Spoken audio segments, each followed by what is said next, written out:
Hello viewers, welcome செய்கிறேன் அக்மல் கூடுக்கு. இன்றைக்கி நான் ரொம்ப சுவையாக சமைச்சு காமிச்சிருக்கேன். பாய் வீட்டு சிக்கன் குழம்பு எப்படி செய்யறதுன்னு இது தாபா ஸ்டைலில் செஞ்சுருக்குறோம். இது ரொம்பவே டேஸ்டியாக இருக்கும். இந்த சேனலில் பார்த்தீங்கன்னா நிறையா வீடியோ போட்டிருக்கேன். நீங்கள் விருப்பப்பட்டீங்கன்னா அந்த வீடியோ பார்க்கணுன்னு இந்த கீழே அக்மல் ஃபுட்டுன்ட்டு இருக்கும். அதில் ப்ரெஸ் பண்ணிங்கன்னா இந்த வீடியோ எல்லாமே உங்களுக்கு முன்னாடி தெரியும், பார்க்க முடியும். நீங்கள் வாங்க இப்போ எப்படி சமைக்கலான்னு பார்க்கலாம். நான் 1 கிலோ சிக்கன் எடுத்துருக்கிறேன். மீடியம் பீஸாக போட்டுக்கிட்டேன். கொஞ்சம் பெருசாகவே இருக்குது பீஸு. இந்த மாதிரி சிக்கனில் நம்ம ஒரு சின்னதாக கீரல் போட்டுக்கணும். கீரி விட்டுட்டோம் அப்படின்னா அதில் அப்சர்வ் ஆகும் மசாலாலாம். மிளகாத்தூள் 1 டேபிள் ஸ்பூன் எடுத்துருக்கிறேன். அதிகமாக இருந்துச்சுன்னா கம்மி பண்ணிக்கோங்க. தேவையான அளவு இதுக்கு உப்பு போட்டுக்கலாம். சிக்கனுக்கு 1 டேபிள் ஸ்பூன் இஞ்சி பூண்டு விழுது. இது நம்ம மிக்ஸ் பண்ணிவிட்டு ஒரு 20 மினிட்க்கு நம்ம இதுக்கு ரெஸ்ட் பண்ண விடலாம். ஃப்ரிட்ஜில் வச்சுடுங்க. நான் 1 டேபிள் ஸ்பூன் ஃபுல்லாகவே கடல மாவு எடுத்துருக்கிறேன். நம்ம இதுக்கு ட்ரை ரோஸ்ட் பண்ணி எடுத்துக்கலாம். அதிகமாக போடக்கூடாது. பச்சை வாசனை போகிற வரைக்கும் நல்லா ட்ரை ரோஸ்ட் பண்ணிவிடுங்க.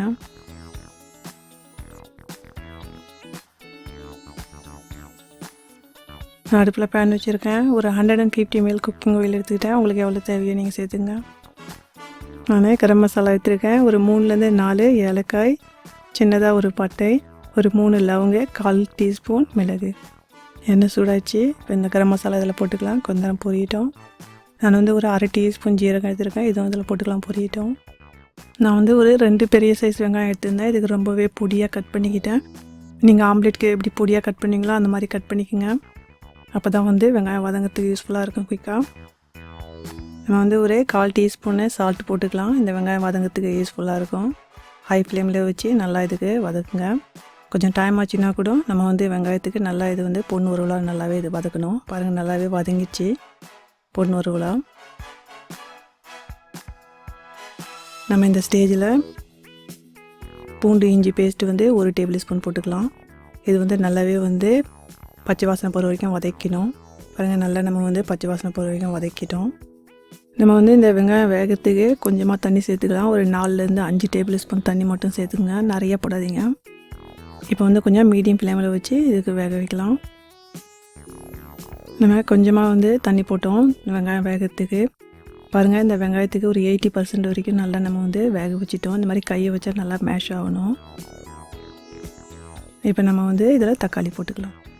நான் ஒரு 2.5 தக்காளி எடுத்துருந்தேன், பெரிய தக்காளி. இதுக்கு ரொம்ப பொடியாகவே நல்லா கட் பண்ணிக்கிட்டேன். இதுவும் நம்ம இதில் போட்டு வேக வைக்கலாம். இதுக்கு கொஞ்சமாக நம்ம உப்பு போட்டுக்கலாம். அப்போ தக்காளி குயிக்காக வேகும். நம்ம மீடியம் ஃப்ளேமில் வச்சு இதுக்கு மூடி போட்டு இந்த தக்காளி நல்லா வேகிற வரைக்கும் வேக வைக்கலாம். அப்பப்போ நடுவில் கிளறி கொடுங்க, அடி பிடிக்காமல் பார்த்துங்க. இதில் தண்ணி இல்லை அப்படின்னு பார்க்கக்குள்ள நம்ம கொஞ்சமாக ஒரு 4லேருந்து 5 டேபிள் ஸ்பூன் தண்ணி இதில் நம்ம சேர்த்துக்கலாம். அதிகமாக போடாதீங்க. மீடியம் ஃப்ளேமில் வச்சு மூடி போட்டு வேக வைங்க.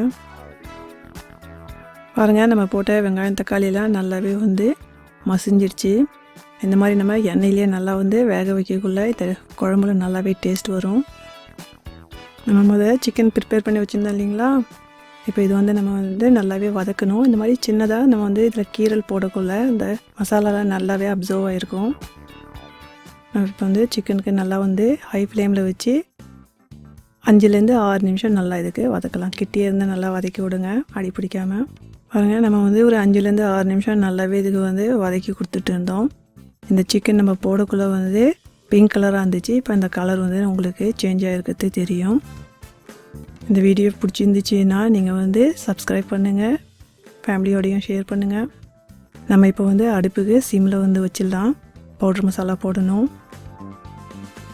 1.5 டீஸ்பூன் மிளகாய்த்தூள், காஷ்மீரி மிளகாய்த்தூள் நான் போட்டிருக்கிறேன் 1 டேபிள் ஸ்பூன். இதில் காரம் இருக்காது, பார்க்கறதுக்கு கொஞ்சம் நல்லா கலர்ஃபுல்லாக இருக்கும். இருந்துச்சுன்னா போடுங்க, இல்லைனா காரத்துக்கு ஏற்ப மிளகாய்த்தூள் சேர்த்துங்க. 1 teaspoon garam masala powder, 1.5 table spoon மல்லித்தூள், 1 டீஸ்பூன் ஜீரகத்தூள், 1 டீஸ்பூன் மிளகுத்தூள், நம்ம ரெடி பண்ணி வச்சுருந்தோம் இல்லைங்களா, ரோஸ்ட் பண்ணி கடல மாவு, இதுவும் இதெல்லாம் நம்ம போட்டுக்கலாம். 1 டேபிள் ஸ்பூன்.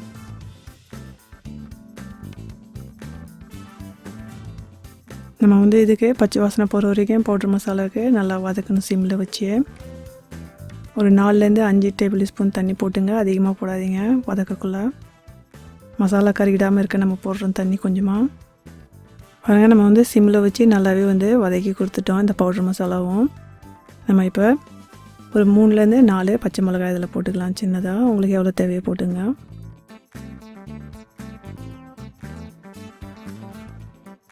கொஞ்சமாக நம்ம வந்து மல்லித்தவையும் தூவிக்கலாம். இதுக்கும் 1 நிமிஷத்துக்கு வதக்கலாம். இப்போ நம்ம வந்து இந்த கிரேவிக்கே தண்ணி போட போகிறோம். நான் வந்து ஒரு 2 டம்ளர் தண்ணி போடுறேன். உங்களுக்கு வந்து எவ்வளோ தேவையோ நீங்கள் இதில் சேர்த்துங்க. கெட்டியாக வேணும்னா கொஞ்சம் கம்மியாக சேருங்க. மீடியம் ஃப்ளேமில் வச்சு நம்ம மூடி போட்டு நல்லா வேக வைக்கலாம். அப்பப்போ கொஞ்சம் கிளறி கொடுங்க. அடி பிடிக்காமல் பார்த்துங்க. மீடியம் ஃப்ளேமில் வைங்க.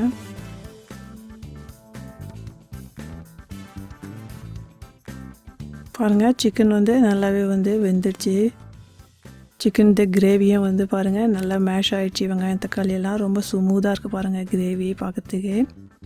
நம்ம வந்து இந்த சிக்கனுக்கு கொஞ்சமாக வந்து நம்ம கீரி கொடுத்ததால எல்லா மசாலாலாம் அப்சர்வ் ஆகிருக்கு. பாருங்கள் கிரேவியெல்லாம் ரொம்ப டேஸ்டியாக இருக்கும். இந்த மாதிரி நம்ம வந்து செஞ்சு சாப்பிடக்குள்ள நான் வந்து கஸ்தூரி மெத்தி எடுத்துருக்கிறேன். இதுக்கு வந்து வெந்தய இலைன்னு கூட சொல்கிறாங்க. ஒரு 3/4 டீஸ்பூன் எடுத்துருக்கேன். அதிகமாக போடக்கூடாது. கையில் நல்லாவே வந்து இந்த மாதிரி க்ரஷ் பண்ணி போட்டுக்கலாம்.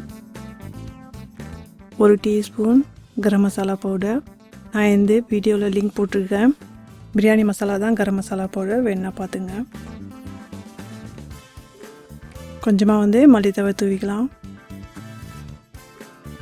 இதுக்கு நம்ம வந்து மூடி வச்சு ஒரு 2 நிமிஷத்துக்கு வேக வச்சுக்கலாம். மீடியம் ஃப்ளேமில் வச்சு ஒரு 2 நிமிஷத்துக்கு நம்ம வந்து கரம் மசாலா, கஸ்தூரி மேத்தி எல்லாமே நம்ம வந்து வேக வச்சுக்கிட்டோம். பாருங்கள், ரொம்பவே வந்து மணமாக இருக்கும். கடைசியில் நம்ம வந்து கரம் மசாலா போடக்குள்ள இதில் வந்து நான் மஞ்சத்தூள் போடுறதுக்கு மறந்துட்டேன். ஒரு 1/2 டீஸ்பூன் பவுடர் மசாலா போடக்குள்ள சேர்த்துங்க. இப்போ நம்ம டிஷ் அவுட் பண்ணி இந்த வீடியோ பிடிச்சிருந்துச்சுன்னா லைக் பண்ணுங்கள், ஷேர் பண்ணுங்கள், மறக்காத காமெண்ட் பண்ணுங்கள். நான் இந்த வீடியோ கீழே குஷ்கா ரெசிபி போட்டிருக்கேன். தேவைப்பட்டுச்சுன்னா பார்த்துங்க. செம காம்பினேஷனாக இருக்கும். Enjoy food.